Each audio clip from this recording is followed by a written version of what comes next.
Aujourd'hui on se retrouve pour une nouvelle vidéo et aujourd'hui on se retrouve pour discuter des filles, des mecs et plus particulièrement des pièges que les filles font aux mecs. Oui, parce que c'est bien connu depuis la nuit des temps, les mecs essayent de comprendre les signes des filles, essayent de comprendre comment une fille ça marche et au final ils ont beau essayer, ils finissent toujours par se faire avoir. Clairement on vous berne un petit peu trop facilement à mon goût et c'est pour ça qu'aujourd'hui je viens vous aider les gars et je viens vous donner les plus grands pièges que les filles glissent dans la conversation pour vous avoir. Vous savez, ces fameuses questions pièges où au final il n'y a pas vraiment de bonne réponse. Tu sais que t'es couillé.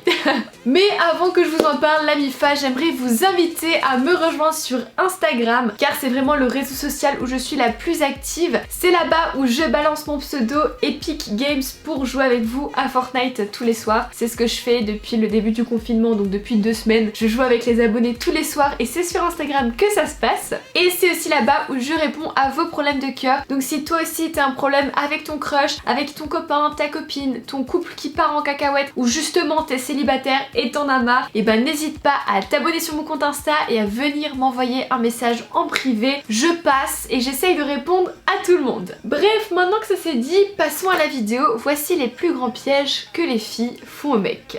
Alors, la première grande question piège, c'est évidemment le fameux « Est-ce que tu es encore en contact avec ton ex ?»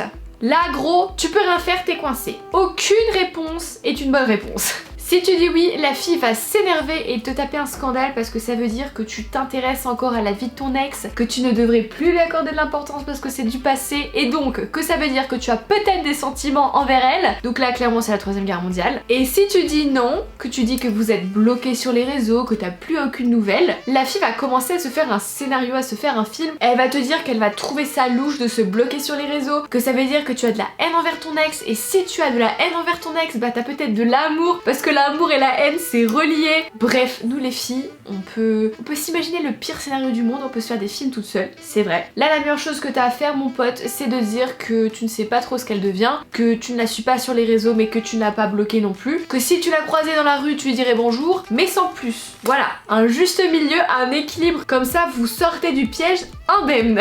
Ensuite, la deuxième grosse question piège que les filles aiment bien poser aux garçons, c'est la fameuse question « Est-ce que tu trouves que j'ai grossi ?» Aucune issue possible, aucune. Si tu lui dis « Mais non, tu es parfaite comme ça, je te trouve très bien », la fille ça va pas la convaincre. Elle va sentir directement que t'as baragouiné le premier truc qui t'est venu à l'esprit et elle va penser que tu mytho pour pas la blesser. Voilà, tout simplement pour qu'elle se sente bien. Donc si tu nous fais pas une argumentation de 3 pages de pourquoi est-ce qu'on est belle, on va pas te croire, clairement. Et alors, si tu dis oui, je trouve que t'as grossi, comment te dire? Tu vas passer pour le plus gros connard de cette terre et elle va se sentir mal dans sa peau, complexée et ça va pas du tout. Donc les gars, cette question, la question du est-ce que j'ai grossi est une question rhétorique. Moi je dirais que la meilleure solution possible, ça serait de lui dire oui, peut-être que t'as grossi un peu ici ou ici, mais c'est pas grave, ça me dérange pas du tout, j'aime tes rondeurs, tu es parfaite à mes yeux. Allez hop, emballé, c'est pesé, elle est pour moi celle-là et on n'en parle plus. Ensuite, la 3e question piège que les filles ont tendance à poser aux garçons, c'est de lui demander est-ce que tu trouves cette fille jolie?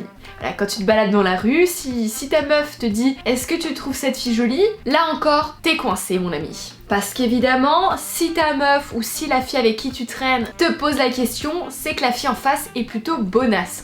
200 IQ là-dedans, hein. On essaye de vous coincer, n'oublions pas. Donc là, si tu dis oui, tu vas passer pour le mec mateur, tu vas passer pour le mec en chien, et ta meuf va t'embrouiller, c'est clair et net. Et si tu dis non, alors que la fille en face est bien foutue, qu'elle est jolie, tout ce que tu veux, qu'elle est potable, c'est là où le piège se referme sur toi. Ta meuf va sûrement t'embrouiller aussi en te disant mais tu te fiches de moi, je suis sûre que tu la trouves jolie. Donc à la place, au lieu de dire oui ou non, tu vas répondre oui, cette fille est jolie, mais tu restes quand même la plus belle à mes yeux et je suis fière d'être avec toi, d'être ton copain. Voilà, là ça veut dire que quoi? Que tu valorises la fille en face, donc tu ne mens pas, tu dis qu'elle est jolie, mais tu mets la meuf avec qui tu es sur un piédestal au-dessus de l'autre fille, et alors là on va kiffer. Oh my god, la 4e question piège est un sacré piège bien vicelard.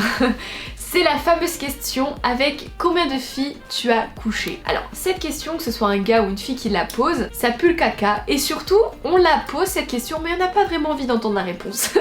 Tu sais d'entrée de jeu que la fille avec qui tu es va t'évaluer en fonction de ta réponse. Là il va falloir être subtil. Subtilité messieurs. Parce qu'en fait si tu dis un trop petit nombre, soit qu'elle va penser que t'es un mytho et que t'assumes pas, soit elle va penser que tu as pas ou vraiment très peu d'expérience et elle va probablement se dire que tu es un mauvais coup. Donc vraiment les gars, ce que je peux vous conseiller ici c'est de prendre des pincettes. C'est soit t'es 100% honnête avec la fille, tu essayes de te rappeler, bon courage pour se rappeler pour certains, mais t'essayes de te rappeler à peu près le nombre avec combien de filles tu as couché et tu es 1000% transparent et honnête mais je t'assure pas le débouché. Voilà, ça peut partir en embrouille. Ou alors si vraiment t'assumes pas ton passé, tu trouves que t'as fait des erreurs, t'as changé et t'as pas envie de griller ta carte direct, c'est pas très legit mais tu vas prendre un chiffre correct qui te semble en accord avec ton âge, ta situation, etc. et tu lui dis un nombre entre les deux. Voilà. Les gars, vous êtes pas subtils, allez pas lui dire j'ai couché qu'avec 2 meufs. La fille va pas te croire, elle va t'embrouiller. Mais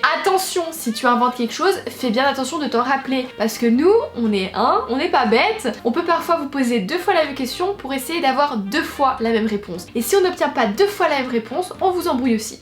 Et enfin, oh my god, la 5e et dernière question piège que les filles posent aux mecs. C'est la fameuse question, pourquoi est-ce que tu as ajouté cette fille sur Facebook, sur Insta, tout ce que vous voulez quoi, n'importe quel réseau social. Alors là les gars, alors là, vous êtes foutus.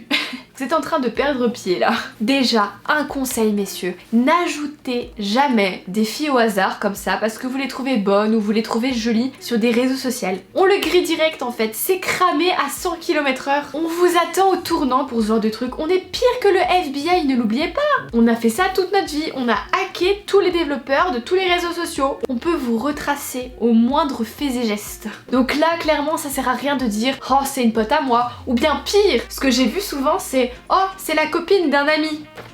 La copine d'un ami. Oui, bien sûr. Si vous balancez une sottise comme ça, on va vous poser 45 000 questions derrière pour vérifier que c'est bien la copine d'un pote ou que c'est bien votre pote. On va vous demander quand est-ce que vous l'avez rencontrée, qu'est-ce qu'elle fait dans la vie, ses amis, vos amis en commun, enfin bref, vous allez vous enfoncer dans le mensonge, donc n'essayez même pas. Donc là, la meilleure option à faire les gars, c'est de dire « Oh, c'est une fille que j'ai croisée là-bas, on fait du sport ensemble, à la salle, chez un ami en soirée. » Bref, que vous la connaissez juste de vue. Et après, évidemment, vous allez rajouter, mais je vais la supprimer direct, t'inquiète, de toute façon, ça ne me sert à rien. Et normalement, je dis bien normalement, vous pourrez vous en sortir sans trop de dégâts. Mais un conseil, n'ajoutez pas des filles au hasard sur Facebook juste parce qu'elles sont mignonnes, hein. Ça c'est une disquette qu'on connaît les gars, attention.